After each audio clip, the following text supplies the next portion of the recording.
Welcome to my YouTube channel. मेरे इस YouTube channel पर आप सभी लोगों का बहुत बहुत स्वागत है। तो आज हमारी केमिस्ट्री की दूसरी क्लास है ना। पहली क्लास में हमने केमिस्ट्री के सारी बेसिक चीज़ों को समझ लिया था, ठीक है। और लगभग आपको बेसिक जितनी भी चीज़ें हैं वो मैं पिछली क्लास में आपको बहुत अच्छे से समझा चुका था। आज के इस लेक्चर में हम क्लास को आगे बढ़ाते हैं और अगले टॉपिक पर हम जितनी भी चीज़ें समझेंगे वो निश्चित तौर पर आपको आगे बहुत अच्छे से काम आने वाली हैं, ठीक है। तो पिछली क्लास में मैंने आपको बताया था बेसिक, और बेसिक के साथ साथ बताया था मैटर, है ना, कि मैटर क्या होता है, ठीक है। मैटर का मतलब ये नहीं है कि किसी भी एक चीज का मैटर है। मैटर को अगर आप विज्ञान में देखेंगे तो एक प्रकार का पदार्थ होता है ना, जिसे हम सब्सटेंस भी कह सकते हैं, है ना। क्या होता है? पदार्थ होता है ना। या इसे और सही भाषा में द्रव्य कहा जाता है। क्या कहा जाता है? द्रव्य। एक बात याद रखना कि द्रव्य और द्रव में जमीन आसमान का अंतर है। द्रव्य और द्रव में जमीन आसमान का अंतर है। द्रव्य मैटर कहलाता है और द्रव लिक्विड कहलाता है। द्रव्य एक अवस्था है जो मैं आपको पिछली क्लास में समझा चुका था, लेकिन द्रव्य जो है इसके अंतर्गत संसार की सभी अवस्थाएं आ जाती हैं। द्रव्य के अंतर्गत संसार की सभी अवस्थाएं आ जाती हैं। द्रव्य के अंदर ठोस हो, चाहे द्रव हो, चाहे गैस हो, चाहे प्लाज्मा हो, चाहे बोस आइंस्टीन कंडेंसेट हो, चाहे रेडबर्ग कांस्टेंट हो, किसी भी प्रकार की कोई भी अवस्था हो, या मैं ये कहूं सिंपल सी भाषा में कि संसार का कोई भी पदार्थ हो, संसार की कोई भी वस्तु हो, संसार का कोई भी कण हो, चाहे वो जीवित हो, चाहे वो निर्जीव हो, कुछ भी हो, वो सभी क्या है? मैटर है। वो सभी क्या है? द्रव्य है। उसके अंतर्गत सब कुछ आ जाता है। उसमें ठोस भी है, द्रव भी है, गैस भी है, और एंड सो ऑन, सभी इंक्लूडेड है। अब हम आज इसी को क्लासिफाइड करेंगे कि आखिर जो पदार्थ है, जो द्रव्य है, जो मैटर है, इसको हम कितने भागों में और अच्छे से क्लासिफाइड करके समझ सकते हैं। तो इसको जब क्लासिफाइड किया तो दो प्रकार से इसे बांटा गया। एक भाग जब बांटा तो एक भाग मिश्रण मिला, जिसे मिक्सचर कहा, और एक भाग जब देखा तो एक भाग शुद्ध भाग मिला, शुद्ध पदार्थ मिला, है ना, जिसे इंग्लिश में प्योर सब्सटेंस आप कह सकते हैं। एक मैटर आपका कैसा मिला? प्योर मैटर मिला। और एक कैसा मिला? इम्प्योर्ड मिला। जो प्योर मिला उसे इस कैटेगरी में रख दिया, और जो इम्प्योर मिला उसे मिश्रण कह दिया। इम्प्योर को क्या कह दिया? मिश्रण कह दिया। अब आप कहेंगे इम्प्योर को मिश्रण क्यों कहा? क्योंकि इसे मिश्रण इसलिए कहा क्योंकि इसमें शुद्ध भी है और कुछ अशुद्धि भी है। कुछ ये शुद्ध भी है और कुछ ये अशुद्धि भी है, और दोनों चीजें होने के कारण इसे क्या नाम दिया? इसे नाम दिया मिश्रण, है ना। शुद्ध में अशुद्धि भी मिली हुई है, इसलिए क्या है? मिश्रण है। मिश्रण को जब और गहराई से अध्ययन किया गया, देखा गया कि एक मिश्रण समांगी होता है, होमोजेनस, इंग्लिश वाले इंग्लिश में लिखेंगे होमोजेनस मिक्सचर। और एक मिश्रण जब देखा तो एक मिश्रण मिला विषमांगी मिश्रण, हेट्रोजेनस मिक्सर। हेट्रोजेनस, होमोजेनस और हेट्रोजेनस, ये दो प्रकार के हमें क्या मिल गए? मिश्रण मिल गए। इन्हें हम दो भागों में बांट दिया। कैसे बांटा है, क्या अंतर है, अभी मैं आपको वन बाय वन करके बताऊंगा, ठीक है। जब शुद्ध पदार्थ पर गहन अध्ययन किया गया, ठीक है, इसके बाद और अध्ययन हुआ इस पर, लेकिन इसमें और ज्यादा क्लासिफिकेशन हमें आगे नहीं मिला।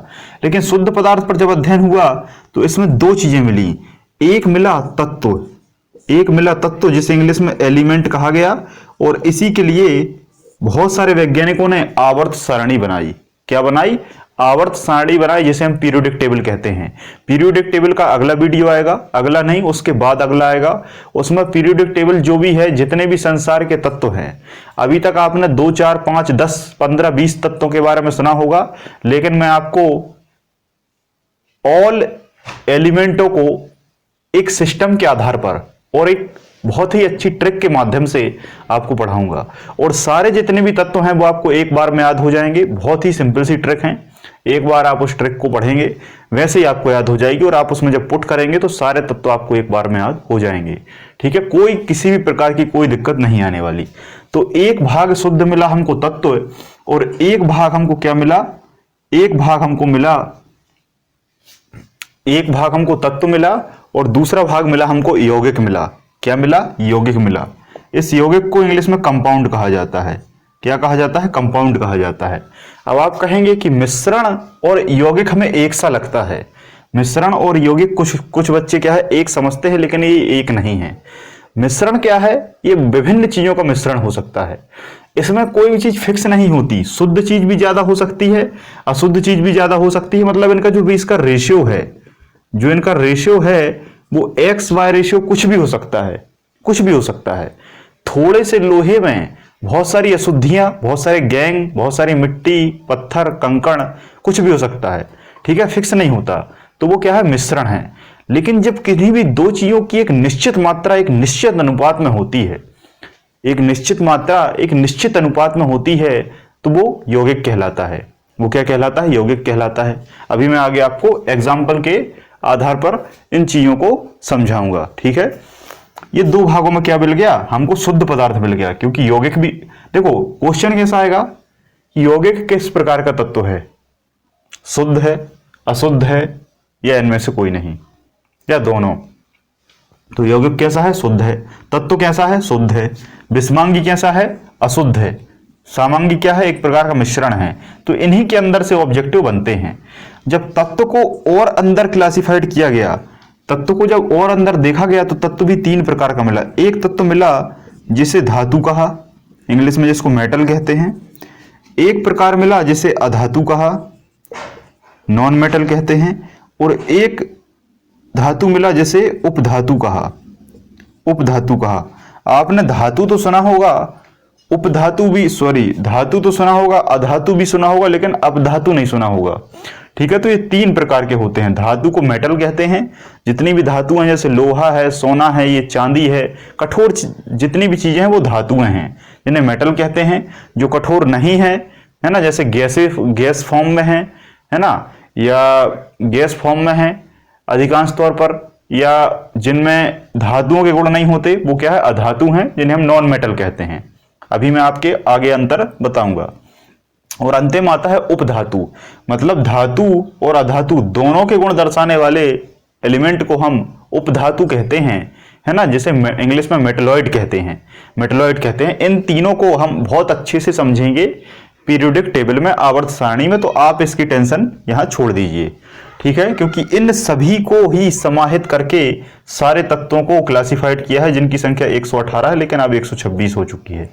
ठीक है, तो इन पूरे तत्वों को एक साथ हम कहां पढ़ेंगे? आवर्त सारणी में, जहां किसी भी प्रकार की कोई समस्या नहीं होगी, आपको सारी चीजें क्लियर हो जाएंगी। ठीक है, यौगिक की अगर बात करें तो यौगिक दो प्रकार का होता है। एक होता है कार्बनिक यौगिक और एक होता है अकार्बनिक यौगिक। आप कहेंगे ये क्या है? सीधी सी बात है, जिस यौगिक में कार्बन हो वो कार्बनिक है, जिसमें कार्बन नहीं है वो अकार्बनिक है। क्लियर है? क्लियर है? यहां तक क्लियर है तो जल्दी से बताइए। यहां तक क्लियर है तो जल्दी से बताइए। अब आप क्या करेंगे? अब आप एक एक चीज को लिखेंगे, एक एक चीज को लिखेंगे। मैं यहां से आपको एक एक चीज बताऊंगा और आपको एक एक चीज लिखते जाना है। मैं बोलता जाऊंगा, आपको लिखता जाना है। सबसे पहले आप हेडिंग डालेंगे शुद्ध पदार्थ। सबसे पहले आप हेडिंग डालेंगे शुद्ध पदार्थ।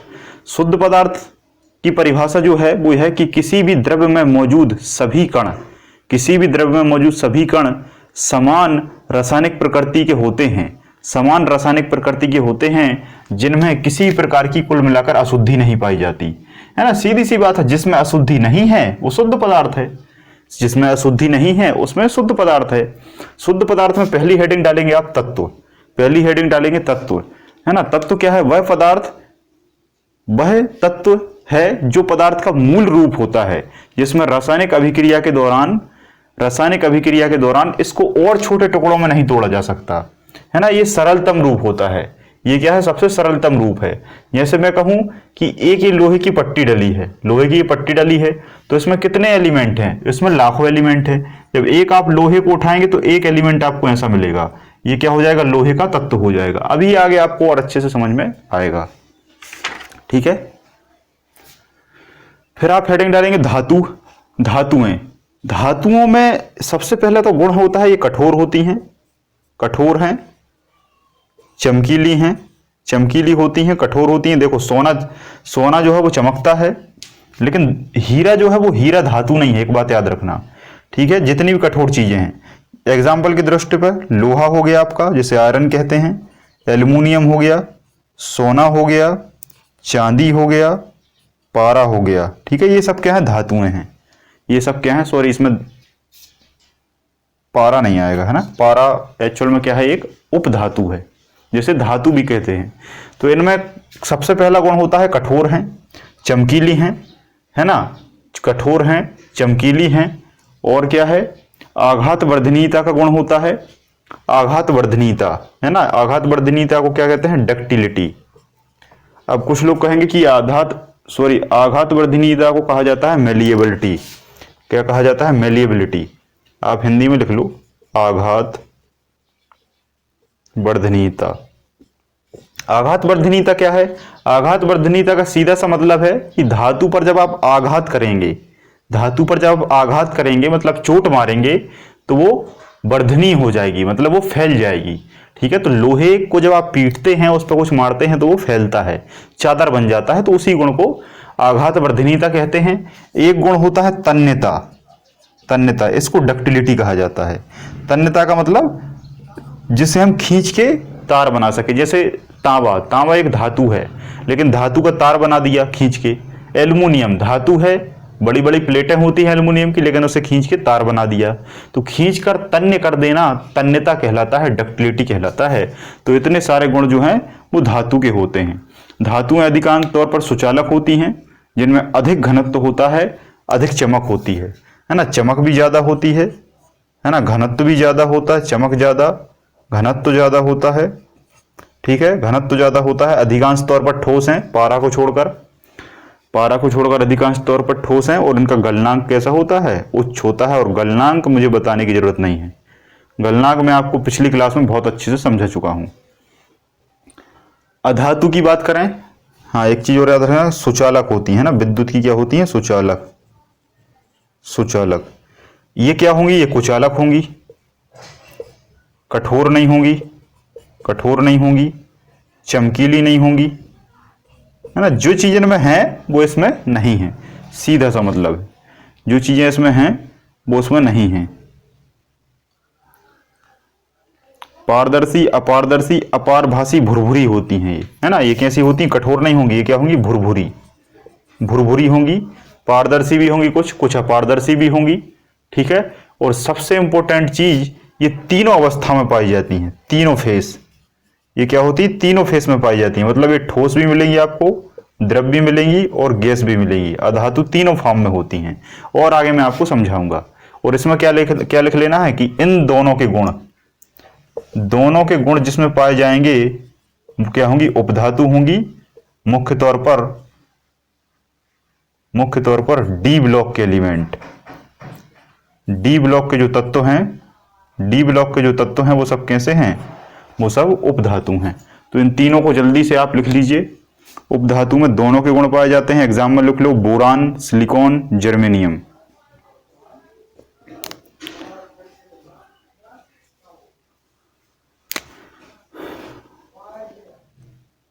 ठीक, चलो कार्बनिक की बात करते हैं। कार्बनिक में सीधा सा लिखना है आपको, कार्बनिक में लिखो डैश करके कि वह यौगिक जिनमें कार्बन उपस्थित होता है, कार्बनिक यौगिक होते हैं। जिनमें कार्बन उपस्थित नहीं होता, जिसमें कार्बन उपस्थित नहीं होता, मतलब ऐसा लिखना, यौगिक के संयोजन में। कब, संयोजन में, जब ये संयोजन करता है ना, जुड़ता है, बॉन्ड करता है, तो बॉन्ड बनाने में कार्बन जो नहीं होता तो वो अकार्बनिक है, जिनमें कार्बन होता है वो कार्बनिक है। ठीक है, तो कार्बन है तो कार्बनिक है, और नहीं है तो अकार्बनिक है।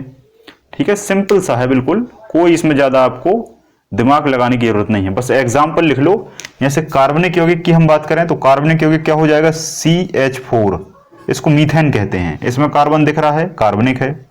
C6H6 बेंजीन हो गया।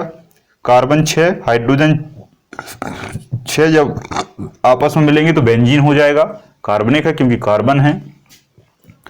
ठीक है, C6H5OOH ये क्या हो गया, फिनॉल हो गया। इसमें भी कार्बन है। ठीक है, तो ये कार्बनिक हो जाएंगे। और अकार्बनिक की हम बात करें तो सोडियम क्लोराइड, इसमें कार्बन नहीं है कहीं, है ना। ये C है ना, ये क्लोरीन होता है, ये C स्वतंत्र है, ये C छोटा है। सोडियम क्लोराइड हो गया, H2 हो गया, पानी हो गया आपका, NH3 हो गया, अमोनिया हो गया आपका, ठीक है, तो कुल मिलाकर ऐसे बहुत सारे एग्जाम्पल मैं आपको बताऊंगा और आगे यहाँ थोड़ा सा बेसिक बस लिखते जाओ। ठीक है, तो ये सभी चीजों का हमने यहाँ पर अध्ययन कर लिया है। अगर आप नहीं लिख पाते हैं तो वीडियो को पॉज करके लिखें तो आपको समझ में आएगा। अब हम मिश्रण की बात करते हैं, है ना। मिश्रण की अगर हम बात करें तो मिश्रण में कुछ नहीं होता, दो या दो से अधिक तत्वों या यौगिक के किसी भी अनुपात में इस प्रकार मिलाया जाए कि वह संगठनों का रासायनिक गुण परिवर्तित नहीं होता, मिश्रण कहलाता है। मिश्रण कहलाता है मतलब दो या दो से अधिक चीजें मिली होंगी, चाहे वो शुद्ध भी हो अशुद्ध भी हो, है ना। उनका जो अनुपात है वो एक प्रकार से निश्चित नहीं होता, है ना। किसी भी प्रकार से इनके गुण क्या है, परिवर्तित होते रहते हैं, मिश्रण कहलाता है। एक समांगी मिश्रण होता है, एक विषमांगी मिश्रण होता है। ये क्या समस्या है? समांगी का मतलब कि जो दो चीजें हैं, दो क्या होती हैं, जो दो चीजें हैं, दो घटक कहें तो अच्छा रहेगा। जो दो घटक हैं वो आपस में पूर्ण रूप से मिल जाएं और इसमें पूर्ण रूप से ना मिले। ठीक है, जैसे मान लो मैंने एक कटोरा लिया, एक कटोरे में मैंने पानी ले लिया, एक कटोरे में मैंने क्या ले लिया, ये मान लो एक प्रकार का जार है, इसमें मैंने पानी ले लिया, पानी एक घटक है। ठीक है, पानी एक घटक है। फिर मैंने चीनी ली, शुगर को मैंने इसमें डाल दिया, शुगर एक घटक है, एक घटक पानी हो गया, एक घटक शुगर हो गया, दोनों को मिलाया। दोनों अगर मिल जाते हैं कोई दिक्कत नहीं है, तो वो क्या है, समांगी है। दोनों घटक जब पूर्ण रूप से आपस में मिल जाएंगे क्या हो जाएगा, समांगी हो जाएगा। तो यहां लिख लो पानी और चीनी का घोल, पानी और नींबू का घोल, नींबू का रस जो होता है, पानी और नींबू का रस हो गया आपका, है ना। पानी और नमक हो गया आपका, पानी में नमक आप मिलाएंगे पूरा मिल जाएगा। तो एग्जाम्पल वहां आपको देगा कि शक्कर और पानी का घोल कैसा मिश्रण है, तो आप बताएंगे समांगी मिश्रण है। क्यों? क्योंकि ये मिल जाता है। तो कुल मिलाकर आपको समझ विकसित करनी है विषय में।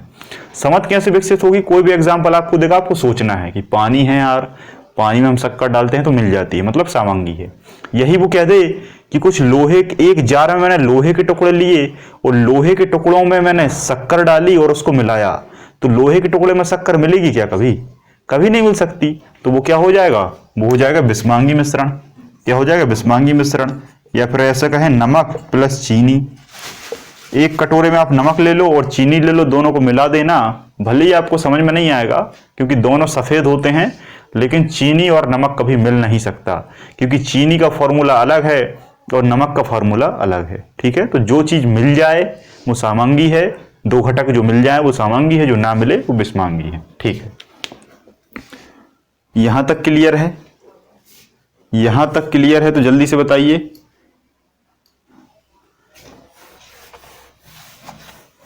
अभी आपके दिमाग में एक चीज और आ रही होगी, मिश्र धातु, है ना। मिश्र धातु का टॉपिक याद आ रहा होगा। तो मिश्र धातु के टॉपिक को हम बाद में पढ़ेंगे, क्योंकि वो एक अपने आप में बहुत बड़ा चैप्टर है और उसको तभी समझाया जा सकता है जब आपको आवर्त सारणी का ज्ञान हो।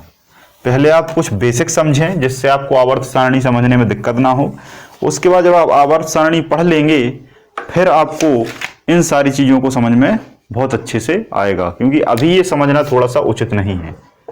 क्योंकि जैसे आप मैथ्स करते हैं और मैथ्स के लिए अगर आप प्लस माइनस इनटू डिवाइड, है ना, या नंबर, इन चीजों को नहीं जानते तो आप कभी भी मैथ सब्जेक्ट को नहीं पढ़ सकते।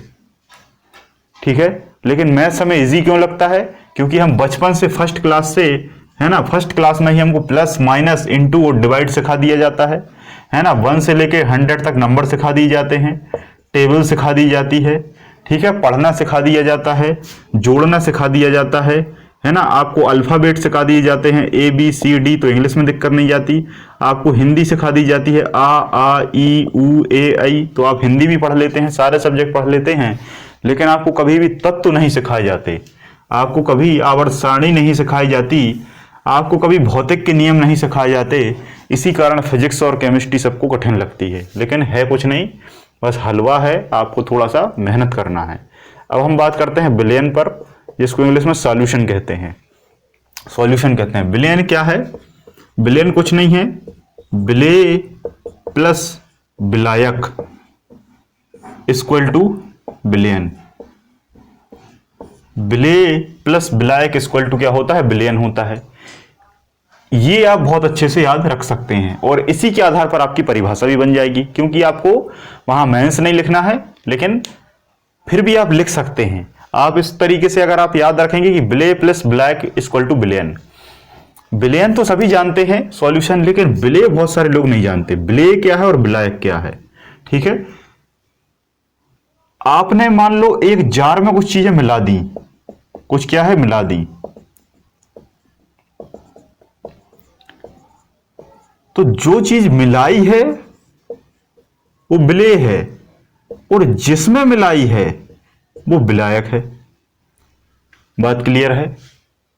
जो चीज आपने मिलाई है वो विलेय है और जिसमें मिलाई है वो विलायक है। अधिकांश तौर पर हम सारी चीजें किस में मिलाते हैं? पानी में मिलाते हैं। इसलिए जल जो है इसे हम यूनिवर्सल सॉल्वेंट के नाम से जानते हैं, सार्वत्रिक विलायक के नाम से जानते हैं। क्योंकि संसार में हमको कोई भी चीज मिलानी हो, चाहे नीम का रस मिलाना हो, चाहे नींबू का रस मिलाना हो, चाहे शक्कर मिलानी हो, चाहे आपका मेडिसिन को घोल के मिलाना हो, काढ़ा को घोलना हो, कुछ भी चीज को मिलाना हो, तो सारी चीजों को हम मिलाने के लिए हमारे दिमाग में एक ही चीज आती है, पानी। एक ही चीज आती है, पानी। पानी हम लेते हैं हर एक चीज को मिलाने के लिए। इसी कारण यूनिवर्सल सॉल्वेंट या सार्वत्रिक विलायक किसे माना जाता है? पानी को मिलाया जाता है, क्योंकि पानी में सब चीज को मिलाते हैं। तो पानी मतलब क्या होता है? ज्यादा। एक प्रकार से ऐसे भी याद रख सकते हैं कि विलयन में जो चीज ज्यादा है वो विलायक है और जो चीज कम है वो विलेय है। ठीक है, ऐसे भी याद रख सकते हैं, लेकिन ये थोड़ा सा गलत है। कभी कभी विलेय की मात्रा भी ज्यादा हो सकती है। जैसे पानी आपने कम लिया और उसमें आपने किसी भी चीज का घोल बहुत ज्यादा डाल दिया, तो विलेय ज्यादा हो जाएगा ना, विलायक वहां कम हो जाएगा। तो ऐसा भी हो सकता है, लेकिन ऐसे आप याद रख सकते हैं। जो चीज मिलाते हैं वो क्या होती है? विलेय होती है। बात क्लियर है? तो विलेय क्या है? कोई भी चीज हो सकती है विलेय, कोई भी चीज विलेय हो सकती है, इसमें कोई दिक्कत नहीं है। ठीक है, विलायक में लिखो कि विलयन का वह घटक जो विलेय को विलयन में मिलाता है, विलेय को मिलाने का काम जो करता है वो विलायक है। उदाहरण के तौर पर जल, विलेय को मिलाने को मतलब इसको मिलाने का काम जो करता है वो क्या है? विलायक है, इक्वल टू विलयन है। और विलेय में आप लिखो विलयन का वह घटक जो विलायक में घुलता है, वह घटक जो इसमें घुलता है। विलायक में देखो, विलायक मतलब होगा पानी। पानी में घुलेगा कौन? जो घुलेगा। मान लो एक्स घुल रहा है तो क्या बन गया? विलयन बन रहा है। तो जो घुलेगा पानी में वो विलेय होगा, क्योंकि ये घुल रहा है तो छोटा है, क्योंकि छोटा शब्द है। और जो विलयन है वो बड़ा शब्द है, विलायक बड़ा शब्द है और बड़ा पानी होगा। ठीक है, ऐसा भी याद रख सकते हो आप। छोटा शब्द है तो विलेय होगा और बड़ा शब्द है तो विलायक होगा, मतलब पानी होगा। ठीक है, ये आपको याद रखना है। अब हम बात करें कि वास्तविक विलयन क्या है। कहीं कहीं लिखा आता है कि वास्तविक विलयन क्या होता है। वास्तविक विलयन क्या है? निम्न कथनों पर स्पष्ट कीजिए। और आपको कुछ इस तरीके से ऑप्शन मिलेंगे, है ना। 1 एंगस्ट्रॉम से 10 एंगस्ट्रॉम के कण तक का विलयन, 5 एंगस्ट्रॉम से 50 एंगस्ट्रॉम के कण का विलयन, 5 एंगस्ट्रॉम से 25 एंगस्ट्रॉम और 10 एंगस्ट्रॉम से 15 एंगस्ट्रॉम के कण का विलयन क्या होगा? वास्तविक विलयन होगा। ऐसे ऑप्शन आपको रहेंगे, तब आपको सही ऑप्शन क्या लगाना है? सही ऑप्शन लगाना है 1 एंगस्ट्रॉम। 1 एंगस्ट्रॉम से 10 एंगस्ट्रॉम के बीच का जो कण होता है वो विलयन वास्तविक विलयन होता है। और ये कण किसके होंगे? विलेय के होंगे। ठीक है, विलेय के, विलायक के नहीं। विलायक तो फिक्स होता है, विलायक मान लो पानी है, ये फिक्स है। लेकिन विलेय के कण आप डाल रहे हैं मत, जैसे ये है, ये पानी भरा है मतलब विलायक भरा है, तो इसमें कोई दिक्कत वाली बात नहीं है। लेकिन आपने इसमें क्या डाला? शक्कर डाली, मतलब चीनी डाली, तो चीनी का एक कण उठा के देखा, अगर इस कण में इसकी जो लेंथ है वो 1 एंगस्ट्रॉम से 10 एंगस्ट्रॉम तक है, किसकी, विलेय की, तो वो कौन सा विलयन हो जाएगा, वास्तविक विलयन हो जाएगा। ठीक है, बस इसमें एक ही क्वेश्चन आता है, इससे ज्यादा कुछ नहीं पूछा जाता। ठीक है, तो विलेय मिलता है विलायक में, इसलिए वो विलेय है, और विलायक चीजों को मिलाता है, इसलिए वो विलायक है। ठीक है, क्योंकि जो मिलाने का काम करता है, अब मिलाने का काम कुछ और भी कर सकता है, लेकिन यूनिवर्सल सॉल्वेंट हम विलयन को इसलिए मानते हैं क्योंकि हम विलयन को में पानी को ही मिलाते हैं। ठीक है, लेकिन कुछ और भी हो सकता है, जैसे मिट्टी के तेल में आपने शक्कर मिला दी तो वहां मिट्टी का तेल क्या हो गया, विलायक हो गया। तो सीधा सा जो मिलाता है वो विलायक है, और जो विलायक में घुलता है वो विलेय है। इस तरीके से आपको याद रखना है। ठीक है, अब हम कुछ एक दो चीजों की और बात करते हैं, जैसे निलंबन है ना, निलंबन है ना, सस्पेंशन, इंग्लिश में इसको क्या कहते हैं, सस्पेंशन। सस्पेंशन क्या है, सस्पेंशन क्या है, ऐसे विषमांगी मिश्रण जिसमें ठोस कण द्रव में बदल जाते हैं, ऐसे मिश्रण जिनमें ठोस कण द्रव में बदल जाते हैं, ऐसा लिखो, द्रव में बदल जाते हैं, वो क्या होता है, निलंबन होता है। ऐसे मिश्रण है ना, ऐसे मिश्रण, यहां एक चीज और लिख लेना, विषमांगी लिख लेना है ना, क्योंकि थोड़ा सा क्लियर रखना केमिस्ट्री में बहुत जरूरी होता है, क्योंकि केमिस्ट्री मैथ्स का बाप है। जैसे मैथ्स में प्लस माइनस होता है ना, वैसे इसमें भी अगर थोड़ा सा आपने गलत कर दिया तो पूरा गलत हो जाएगा। वैसे आपको मेन सेंस तो लिखना नहीं है, तो बस आपको समझने के लिए याद रखना है। तो विषमांगी मिश्रण लिया जाएगा, और विषमांगी मैंने आपको बता दिया कि क्या है, कि जिसमें चीजें घुलती नहीं है लेकिन फिर भी बदलती हैं। तो उसमें क्या होगा, ठोस कण द्रव में क्या होंगे, कन्वर्ट होंगे। जैसे मान लो ये पानी भरा है, इसमें आपने मिट्टी ली, मिट्टी इसमें डाल दी, क्या डाल दी, मिट्टी। अब आप मुझे बता दो कि मिट्टी कैसी होती है, ठोस होती है, बड़े बड़े कण होते हैं, लेकिन ये मिट्टी घुलती जाती है और ये मिट्टी द्रव में कन्वर्ट होती जाती है। द्रव में कन्वर्ट होती है ना, ठोस मिट्टी के कण हैं और वो द्रव में कन्वर्ट होते हैं, और इसी कारण इसको हम क्या कहते हैं, निलंबन कहते हैं। ठीक है, इसको निलंबन कहते हैं। तो एग्जाम्पल में लिख लो, पानी में मिट्टी का मिश्रण, पानी में मिट्टी का मिश्रण छानकर माध्यम के अणुओं को अलग कर दिया जाता है, तो मिट्टी का जो मिश्रण होता है वो निलंबन है। इसके हम आगे बात करते हैं कोलाइड की। कोलाइड को इंग्लिश में कोलाइड ही कहते हैं। कोलाइड विलयन पूछा जाता है कि कोलाइड विलयन क्या है, हेडिंग डालो जल्दी से, कोलाइड विलयन ऐसा विषमांग मिश्रण जिसमें कण के विलयन समान रूप से पूरे विलयन में फैले होते हैं। विलयन की अपेक्षा कणों का आकार छोटा होता है और मिश्रण समांगी प्रतीत होता है, लेकिन होता क्या है, कैसा है, विषमांगी होता है। ऐसा विषमांगी मिश्रण जिसमें कण के विलयन समान रूप से, ऐसा विषमांगी मिश्रण जिसमें कण के विलयन समान रूप से, एक बात याद रखना, समान रूप से, छोटे बड़े नहीं होंगे, समान रूप से पूरे विलयन में फैले होते हैं और विलयन समांगी प्रतीत होता है। प्रतीत होता है, एक बात याद रखना, होता नहीं है। कई बार पूछेगा ऐसा कौन सा विलयन है जो समांगी प्रतीत होता है लेकिन होता विषमांगी है, तो आपको लगाना है कोलाइड विलयन। आप कहें कैसे, तो जैसे मान लो आपने एक जार लिया, इस जार में अभी हमने मिट्टी डाली थी, अब इस जार में हम कुछ और डालते हैं। इस जार में हम डालते हैं क्या, दूध। एक पानी लिया आपने, इस पानी में आपने क्या डाल दिया, दूध डाल दिया, मिल्क डाल दिया। तो जैसे ही आपने दूध डाला तो दूध के कण क्या है, अलग हैं, पानी के कण क्या है, अलग हैं। लेकिन दूध को आपने कभी ऐसा देखा कि दूध इतने में मिला हो या इतने में मिला हो या इतने में मिला हो, ऐसा कभी नहीं होता, बल्कि दूध पूरे पानी में बराबर मिलता है। क्या होता है, बराबर। और वो ये कह रहा है कि विषमांगी मिश्रण, विषमांगी का मतलब ये है अलग अलग हो। दूध कभी पानी में मिलता नहीं है, एक बात याद रखना, लेकिन पूरे में फैल जाता है। पूरे में क्या होता है, फैल जाता है। तो बिस्मांगी मिश्रण है, जब एक दूसरे में नहीं मिल रहा तो घुलता नहीं है दूध, दूध कभी घुलता नहीं है, इसलिए हंस दूध दूध पी लेता है और पानी पानी छोड़ देता है ना। ऐसा चीनी के साथ करके बताए, चीनी और पानी के घोल के साथ नहीं कर पाएगा। तो बिस्मांगी मिश्रण है जिसके कण में विलयन समान रूप से, दूध के कण जो है वो पूरे में विलयन में फैल जाएंगे, और वो कैसा लगेगा, हमें सामांगी लगेगा, लेकिन होगा कैसा, बिस्मांगी।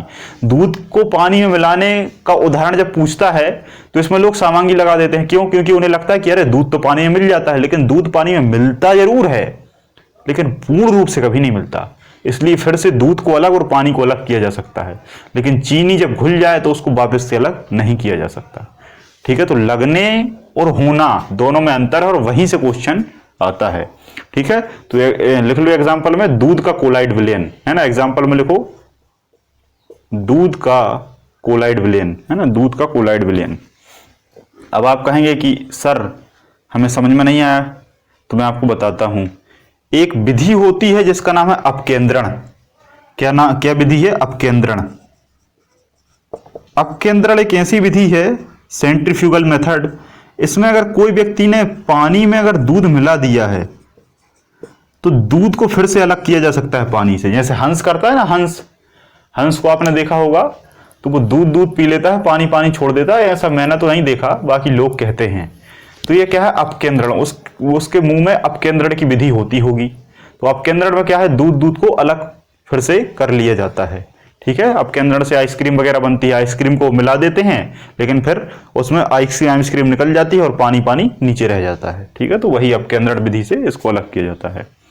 ठीक है, नेक्स्ट लिखो टिंडल प्रभाव। ये एक एक नंबर के क्वेश्चन है, ये कई बार पूछे जाते हैं। टिंडल इफेक्ट क्या है, कई बार पूछे जाते हैं। टिंडल प्रभाव क्या है?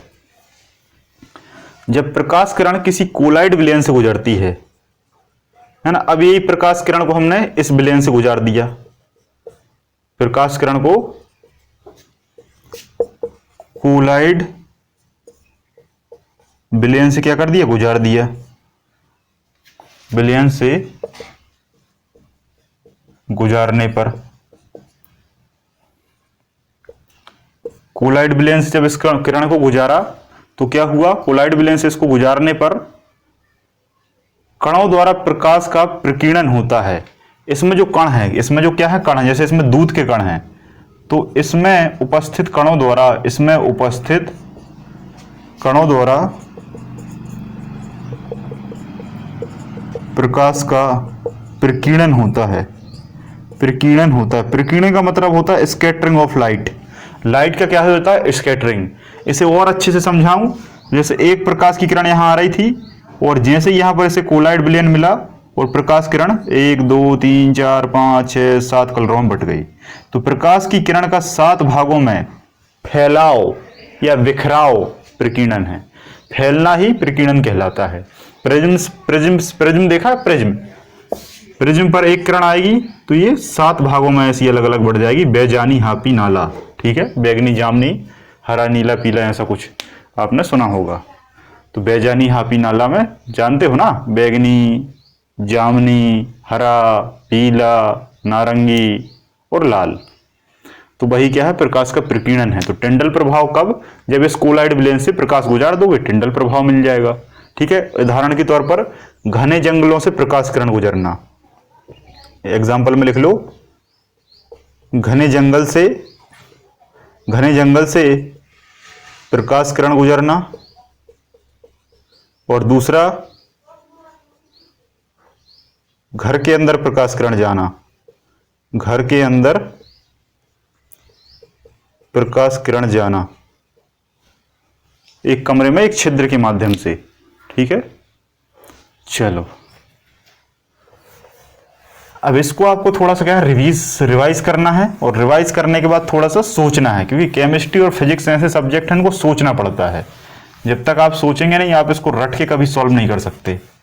आपको इसको सोचना पड़ेगा कि यार ऐसा कैसे होता है, कहाँ होता है, थोड़ा सा दिमाग में रखना पड़ेगा, निश्चित तौर पर बन जाएगा।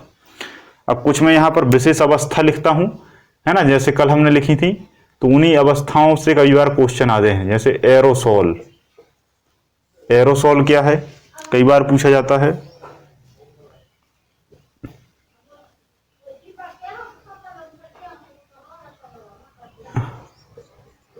एरोसॉल दो प्रकार का होता है, अभी मैं आपको बताऊंगा, बता ही देता हूं। एक होता है ठोस द्रव का, एक होता है गैस ठोस का। ठीक है, फॉर्म हो गया आपका, फॉर्म भी दो प्रकार का होगा, फॉर्म भी दो प्रकार का होगा। एक फॉर्म होगा आपका द्रव गैस और एक होगा आपका ठोस गैस। फिर होगा आपका इमल्सन, इसी को पायस भी कहते हैं। ये होगा आपका द्रव द्रव। जेल होगा ठोस द्रव। सॉल होगा द्रव ठोस, और ठोस सॉल होगा ठोस ठोस। ठीक है, तो ये इतनी कुछ विशेष अवस्थाएं हैं। ये क्या है? अवस्थाएं। ये अवस्थाएं ऑटोमेटिकली क्या हो जाती? क्रिएट हो जाती है। हेडिंग डाल लेना, कुछ विशेष अवस्थाएं। हेडिंग डाल लो, कुछ विशेष अवस्थाएं। Some important phase in substance. कुछ विशेष अवस्थाएं हैं। ऐसे एरोसॉल है। एरोसॉल में क्या होता है? कोई ठोस वस्तु है, वो द्रव वस्तु के साथ क्या हो गई? मिल गई। कोई ठोस वस्तु है, वो द्रव वस्तु के साथ मिल जाए। एरोसॉल क्या है? जिसमें कोई गैस है, वो कोई ठोस के साथ मिल जाए। गैस गैस जैसे गैस इस वातावरण में भरी है, ये गैस किसी ठोस में क्या हो जाए? अंदर चली जाए। समझ में आ रही है बात? द्रव में जब गैस चली जाए, ठोस में जब गैस चली जाए, वो फॉर्म हो जाएगा।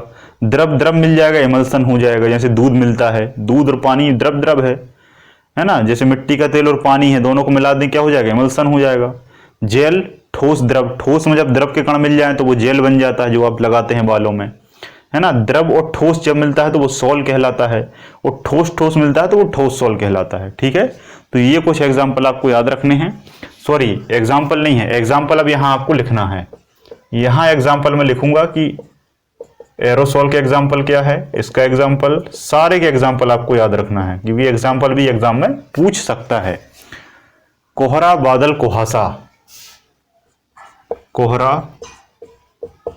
बादल, कुहासा। ठीक है, ये सभी क्या हैं? आपके एरोसॉल के हैं। एरोसॉल में क्या होता है? आपका कोहरा है, बादल है या कुहासा है, इसमें क्या होता है? इसमें ठोस कण भी होते हैं। ठोस कण कहां से आएंगे? ठोस कण वातावरण की अशुद्धियों से आएंगे। वातावरण में देखो, वातावरण में परमानेंट क्या है? कण उड़ते रहते हैं, जो आपको दिखाई नहीं देते। जैसे आपने देखा होगा कभी कभी आपके कमरे में एक प्रकाश की किरण आती है, तो आपको उस प्रकाश की किरण में कुछ उड़ता हुआ दिखाई देता है, धूल जैसा दिखाई देता है। जैसे आप कहीं रास्ते से चल के जाते हैं और चेहरे पे आप कुछ नहीं करिए तो आपका चेहरा एकदम वैसा हो जाता है, अजीब सा, है ना? बाइक से जाते हैं तो पूरे चेहरे पे आपको जलन टाइप की होने लगती है। तो वो क्यों होती है? क्योंकि वायुमंडल में कण परमानेंट उड़ते रहते हैं, जो आपको दिखाई नहीं देते। जैसा कि मैं आपने बताया था कि इस वायुमंडल में कण हैं, और जो प्रकाश है वो भी कण की भांति काम करता है ना? जिसमें रोटेशन और वाइब्रेशन मोशन होता है। तो कोहरा में भी और बादल में भी और कुहासा में भी ठोस कण कहां से आएंगे? वायुमंडल की अशुद्धि से। वायुमंडल में जो धूल कण होते हैं, और द्रव पानी है, पानी, बादल का पानी आएगा, इनमें मिलेगा, और ये तीनों चीजें आपकी कन्वर्ट हो जाएंगी। इसमें लिखेंगे धुआं,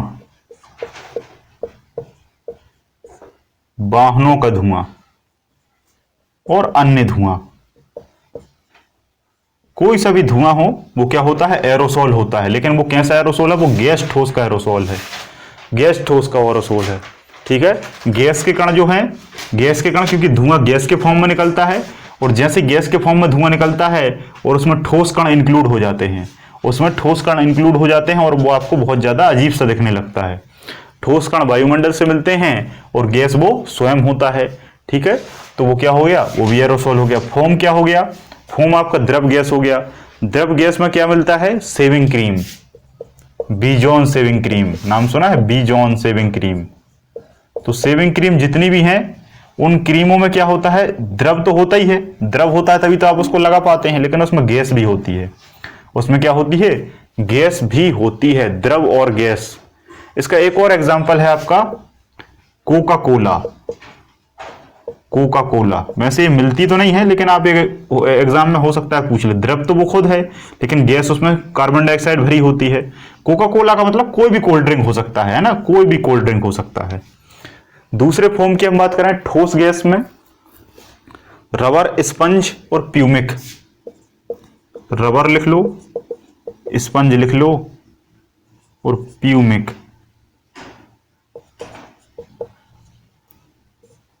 ठीक है, स्पंज, रबर। रबर तो आप जानते ही हैं, रबर क्या हो गया, ठोस हो गया, है ना। ऐसे रबर रखी है, अभी यहां पर एक रबर नहीं है, नहीं तो मैं आपको बता देता। तो रबर होगी और वायुमंडल में क्या होगी, गैस होगी। तो गैस क्या है, रबर के अंदर जा सकती है, वो क्या हो गया, फॉर्म हो गया। कहते हैं ना कि इस गद्दे में फॉर्म लगा हुआ है, इस सोफा सेट में फॉर्म लगा हुआ है। मतलब फॉर्म कैसा है, ठोस है, लेकिन उसमें गैस भरी हुई है। रबर क्या है, ठोस है। स्पंज क्या है, ठोस है, लेकिन उसमें क्या है, गैस भर जाती है ना। इमल्सन की बात करें तो इमल्सन तो आप जानते ही हैं। इमल्सन क्या होता है, पायसीकरण होता है, जिसमें द्रव द्रव होता है। एग्जाम्पल क्या है, दूध प्लस पानी। पानी भी क्या है, द्रव है, और दूध भी क्या है, द्रव है। दूध प्लस पानी हो गया आपका, है ना, दूध प्लस पानी हो गया। मिट्टी का तेल आपका पानी हो गया। ठीक है, दूध इसका सबसे सही एग्जाम्पल है। दूध इसका सही एग्जाम्पल है, क्योंकि दूध में बाय डिफॉल्ट पानी होता ही है, तो द्रव द्रव का मिश्रण है। जेल की अगर बात करें, है ना, तो पनीर, मक्खन और जेली। पनीर, मक्खन और जेली, इन तीनों चीजों में क्या होता है, ठोस और द्रव होता है। पनीर तो आपने देखा ही होगा, पनीर आपने देखा होगा, पनीर वनीर की सब्जी सबने बनाई होगी। अब की बार सब्जी बनाओ, आज ही बना लो, चलो ऐसा करो, आज ही पनीर की सब्जी बना लो, आपको ये क्वेश्चन हमेशा के लिए याद हो जाएगा। पनीर लाओगे, घर पर लाने के बाद पनीर को आप जब काटो तो उसको दबा के देखना। जब पनीर को दबाओगे तो पनीर से पानी निकलेगा, वो पानी क्या होगा, द्रव होगा। और पनीर कैसा है, ठोस है। तो ठोस पनीर हो गया, और उसमें जो द्रव भरा है वो पानी है। ठीक है, जो एक प्रकार का वसा होता है, फैट होता है, तो इसलिए पनीर एग्जाम्पल है। मक्खन में भी ठोस कण होते हैं और पानी भी भरा होता है। ठीक है, जेली में भी सेम ऐसा ही होता है ना। सॉल की अगर बात करें तो सॉल में क्या होता है, एग्जाम्पल है कीचड़ और milk of magnesia. Milk of magnesia, या मैग्नीशिया मिल्क भी इसे हम कहते हैं, मैग्नीशिया मिल्क। क्या है, द्रव में ठोस के कण आ जाते हैं, द्रव में ठोस के कण। कीचड़ क्या होता है, कीचड़ तो आप जानते हैं, कीचड़ वही बनता है जहां पानी भरा होता है। जहां पानी नहीं होगा वहां कीचड़ नहीं हो सकता। पानी भरा है मतलब द्रव है। इस पानी में मिट्टी आ गई, मिट्टी आ गई मतलब मिट्टी कैसी, ठोस है। पत्थर आ गए, ठोस है, तो द्रव और ठोस बन गया, इक्वल टू सोल और इक्वल टू एग्जाम्पल कीचड़, है ना। मिल्क और मैग्नीशियम में भी ऐसा ही होता है, पानी होता है और उस पानी में ठोस के कण आ जाते हैं, मैग्नीशियम के कण आ जाते हैं। पानी है और उसमें मैग्नीशियम के कण आ गए, तो ये द्रव हो गया, ये ठोस हो गया। वही ये कह रहा है, द्रव और ठोस, मिल्क ऑफ मैग्नीशिया। और अंतिम बचा आपका ठोस ठोस, तो रंगीन पत्थर। रंगीन पत्थर हो गया आपका, है ना, रंगीन पत्थर हो गया आपका। कांच हो गया आपका, दूधिया कांच हो गया, सॉरी दूधिया कांच, दूधिया कांच हो गया, या ठोस कोई भी चीज हो।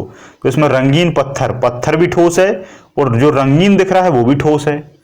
दूधी कांच भी ठोस है और कांच में जो दूधियापन दिख रहा है वो भी कैसा है, ठोस है। या फिर रंगीन कांच, रंगीन कांच, तो कांच कैसा है, ठोस है, और जो कांच रंगीन दिख रहा है वो भी ठोस है।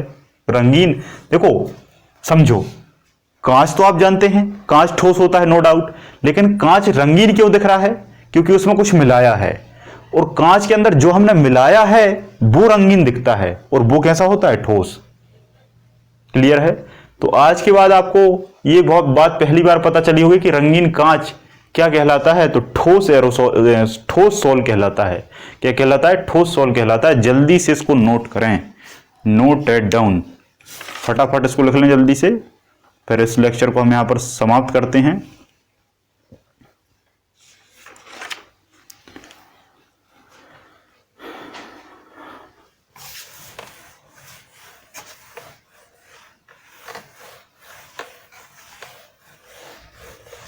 अभी मैं क्या है कि ये सारी चीजें इसलिए बता रहा हूं क्योंकि इससे आपका बेसिक क्लियर हो जाएगा, है ना। बेसिक क्लियर होगा तभी आप पीरियोडिक टेबल पढ़ पाएंगे, और आवर्त सारणी जब आप पढ़ लेंगे तो आधी केमिस्ट्री आपकी ऐसे ही कंप्लीट हो जाती है। आवर्त सारणी को जिसने पढ़ लिया उसकी केमिस्ट्री वैसे ही कंप्लीट हो जाती है। एक चीज और पूछी जाती है कि आसवन क्या है। आसवन, आसवन को कहा जाता है डिस्टिलेशन। क्या कहा जाता है? डिस्टिलेशन। डिस्टिलेशन कहा जाता है, डिस्टिलेशन।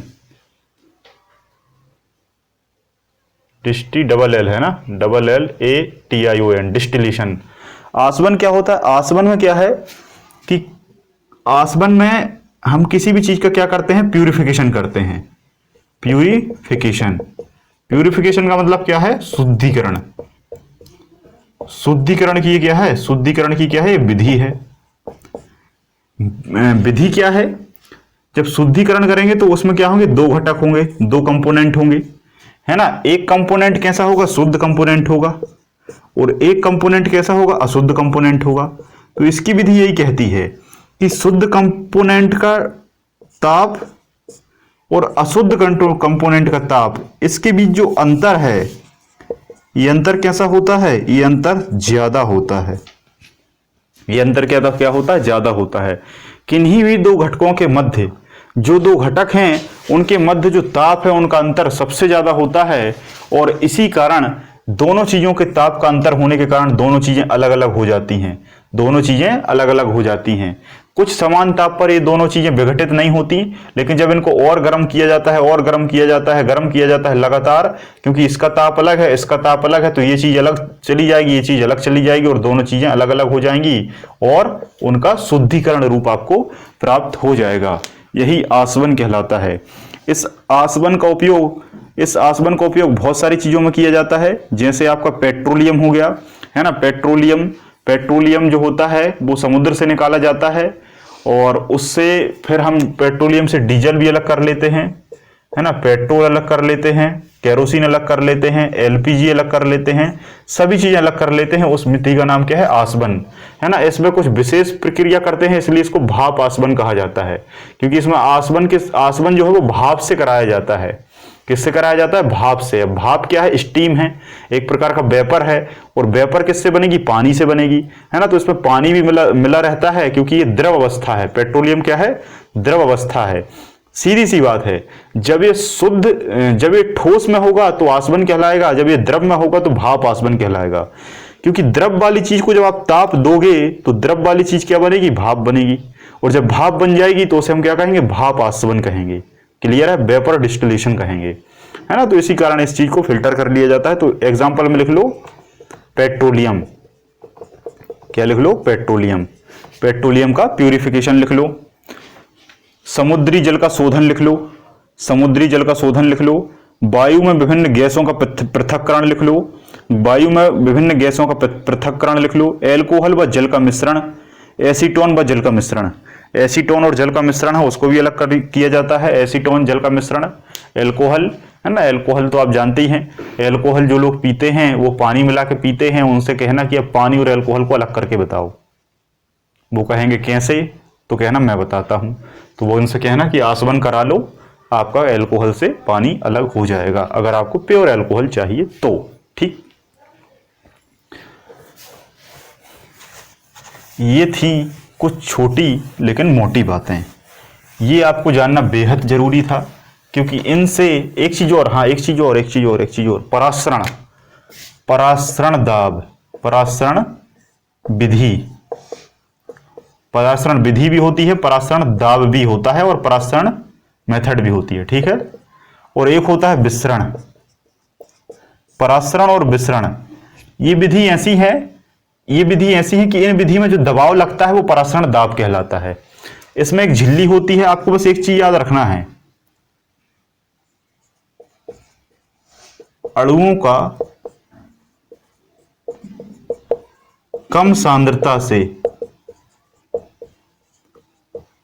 अधिक सांद्रता की ओर गमन परासरण है। और इसमें जस्ट उल्टा हो जाएगा, अणुओं का अधिक सांद्रता से कम सांद्रता की ओर गमन। खत्म। बस इतना याद रखना है आपको, परासरण विसरण कभी नहीं भूलोगे। याद रखने की ट्रिक मैं आपको बता देता हूं, ये शब्द याद रख लो, पराक्रम। क्या याद रख लो? पराक्रम। पराक्रम से आपको याद रहेगा परासरण, और कम से याद रहेगा कम सांद्रता से अधिक सांद्रता की ओर। पहले क्या आएगा? कम सांद्रता, पराक्रम, क्रम में कम है, कम से आएगा पहले कम सांद्रता, फिर आ जाएगा अधिक सांद्रता। जब इसमें यहां कम है तो यहां अधिक, यहां कम सांद्रता।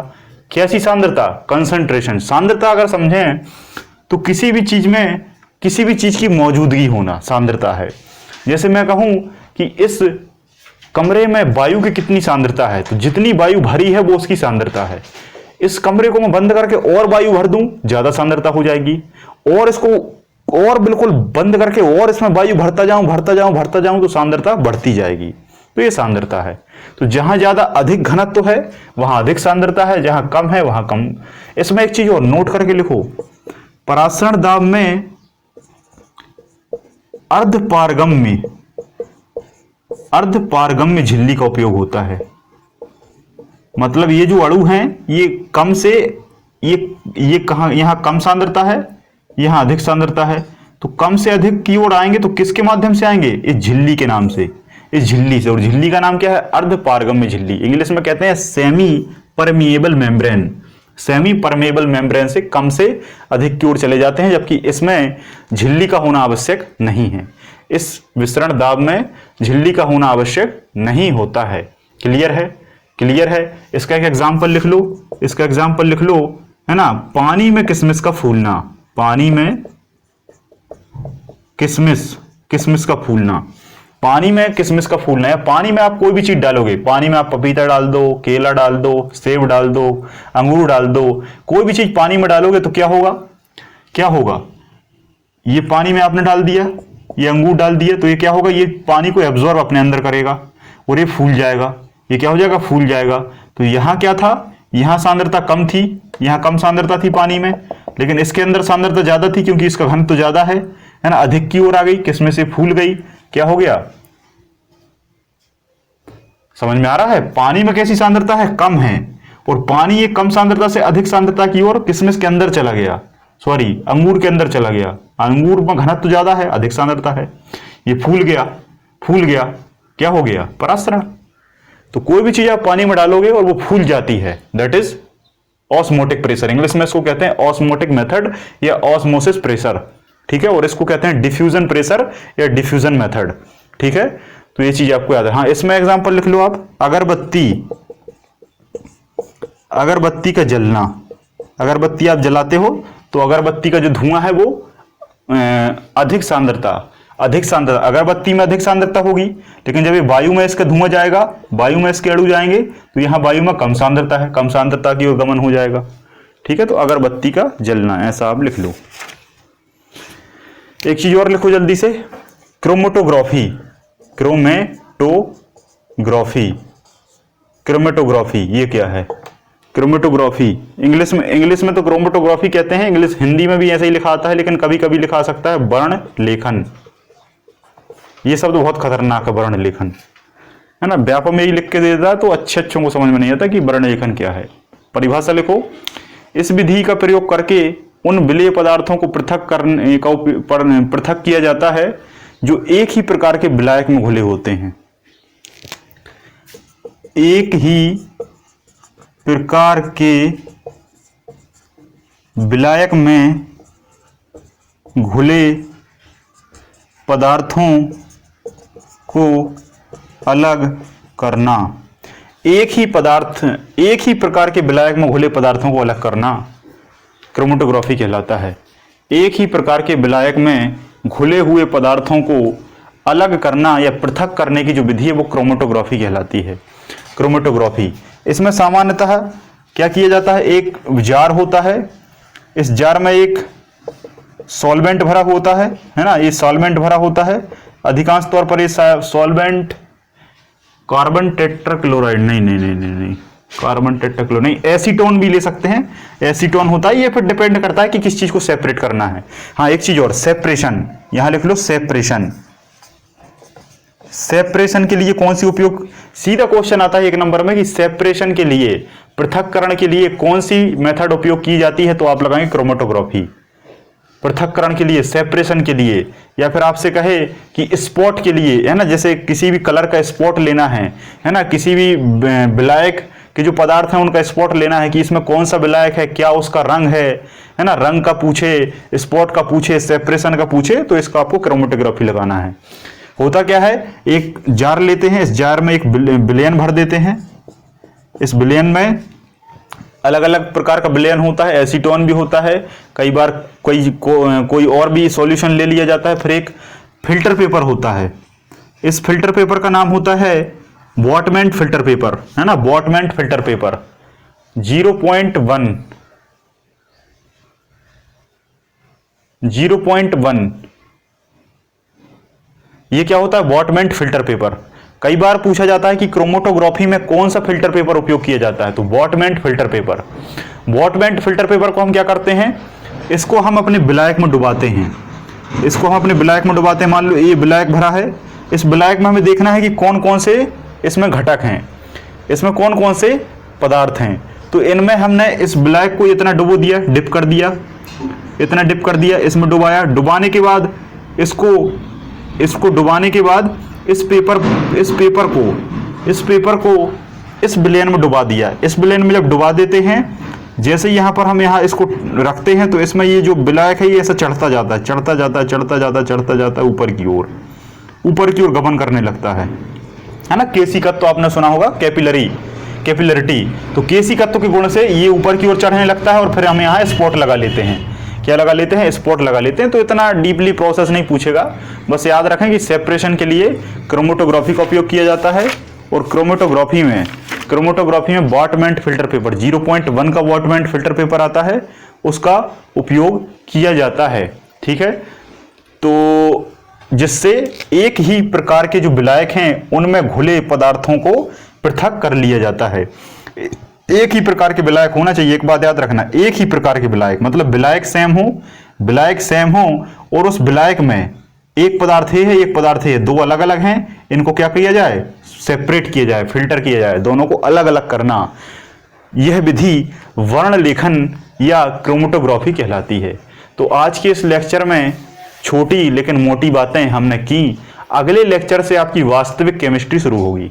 अगले लेक्चर में आपको परमाणु को बहुत अच्छे से समझाऊंगा, क्योंकि जो केमिस्ट्री है उसकी बेसिक यूनिट परमाणु है। परमाणु को आप बहुत अच्छे से समझ लेंगे, फिर उसके बाद हम आवर्त सारणी को पढ़ेंगे, और आवर्त सारणी आपको बहुत अच्छे से मैं बहुत इजीली ट्रिक से समझा दूंगा, ताकि किसी प्रकार का कोई डाउट ना रहे।